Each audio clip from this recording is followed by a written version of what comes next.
నమస్కారం. మనం ఈ రోజు తెలంగాణ రాష్ట్రంలో మనం కట్టేటటువంటి పన్నుల్లో 100% రాష్ట్ర ప్రభుత్వానికి వెళ్లి కేంద్రానికి ₹1 కూడా వెళ్ళని పన్నుల గురించి మాట్లాడుకుందాం. మొట్టమొదటి పన్ను స్టేట్ ఎక్సైజ్ డ్యూటీ. ఇది లిక్కర్ పైన మరియు నార్కోటిక్స్ పైన వేసేటటువంటి డ్యూటీ. ఆ మద్యం పైన వచ్చేటటువంటి ప్రతి రూపాయి పన్ను రాష్ట్ర ప్రభుత్వానికి మాత్రమే చెందుతుంది. దీనికి కేంద్ర ప్రభుత్వానికి ఎటువంటి సంబంధం లేదు. Number 2 value added tax VAT.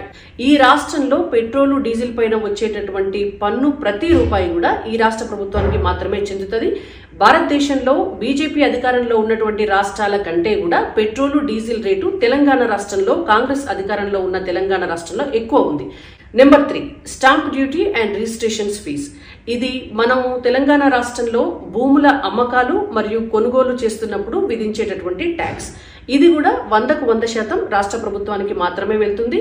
కేంద్రానికి ఇందులోంచి ₹1 కూడా వెళ్ళదు. Number 4 taxes on motor vehicles. Telangana రాష్ట్రంలోనే కొనుక్కొని తెలంగాణ రాష్ట్రంలోనే రిజిస్ట్రేషన్ చేసుకుంటున్నటువంటి వెహికల్స్ పైన వేసేటటువంటి లైఫ్ టైం ట్యాక్స్ ఏదైతే ఉంటుందో ఆ ట్యాక్స్ 100% రాష్ట్ర ప్రభుత్వానికి మాత్రమే సంబంధించినటువంటిది. అందులోంచి కూడా ₹1 కూడా కేంద్ర ప్రభుత్వానికి వెళ్ళదు. Number 5 land revenue. మనం తెలంగాణ రాష్ట్రంలో ఉన్నటువంటి భూమి పైన భూమి శిస్తు కడతాం కదా, ఆ డబ్బు కూడా ఈ రాష్ట్రానికి మాత్రమే చెందుతుంది. Number 6 professional tax. ఉద్యోగస్తులు, అడ్వకేట్స్, లేదంటే డాక్టర్స్, ఇట్లా వివిధ రకాలైనటువంటి ప్రొఫెషనల్స్ అంటే వృత్తుల్లో ఉన్నటువంటి వాళ్ళు వాళ్ళకు వచ్చేటటువంటి ఆదాయం పైన కట్టేటటువంటి పన్ను ఏదైతే ఉంటుందో అది కూడా మొత్తంగా ఈ రాష్ట్రానికి మాత్రమే చెందుతుంది. Number 7 entertainment tax. సినిమా పంచాయతీలు మనం చాలాసార్లు చూస్తాం. అంటే టికెట్ల రేట్లు పెంచటము, బెనిఫిట్ షోస్ వేయటము, ఇవన్నీ ఎందుకు చేస్తారు అనంటే పైన ఈ బిజినెస్ పైన వచ్చేటటువంటి పన్ను ఆదాయం రాష్ట్ర ప్రభుత్వానికి 100% చెందుతుంది.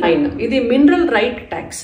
అంటే మినరల్స్ ఎక్కడైతే గనులు, భూముల్లో ఖనిజ సంపద ఉంటుందో ఆ ఖనిజ సంపద పైన అంటే మనం ఇవాళ గుట్టలు, కొండలు ఇవన్నీ ఉంటాయి, వాటన్నిటిని తొలిచి కంకర చేస్తుంటాం. వీటన్నిటికీ కలిపి ఈ ఆదాయం పైన వచ్చేటటువంటి రాయల్టీ ఉంటుంది. రాయల్టీని ప్రభుత్వానికి పే చేయాల్సి ఉంటుంది.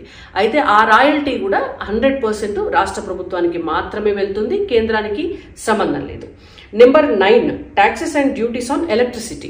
అంటే విద్యుత్ కొనుగోళ్లు, అమ్మకాలకు సంబంధించి దానిపైన వేసేటటువంటి పన్నులు కూడా 100% తెలంగాణ రాష్ట్రానికి మాత్రమే చెందుతాయి. అంటే ఇవాళ మన రాష్ట్ర ఆదాయంలో ఎక్కువ ఆదాయము పన్నుల ద్వారా వచ్చేటటువంటి ఆదాయము మద్యం అమ్మకాల పైన వస్తుంది మరియు రిజిస్ట్రేషన్ల పైన వస్తుంది. ఈ 2 విభాగాల నుంచి వచ్చేటటువంటి ఆదాయము 100% రాష్ట్ర ప్రభుత్వానికి మాత్రమే చెందుతుంది. ఇందులోంచి ₹1 కూడా కేంద్రం తీసుకోదు.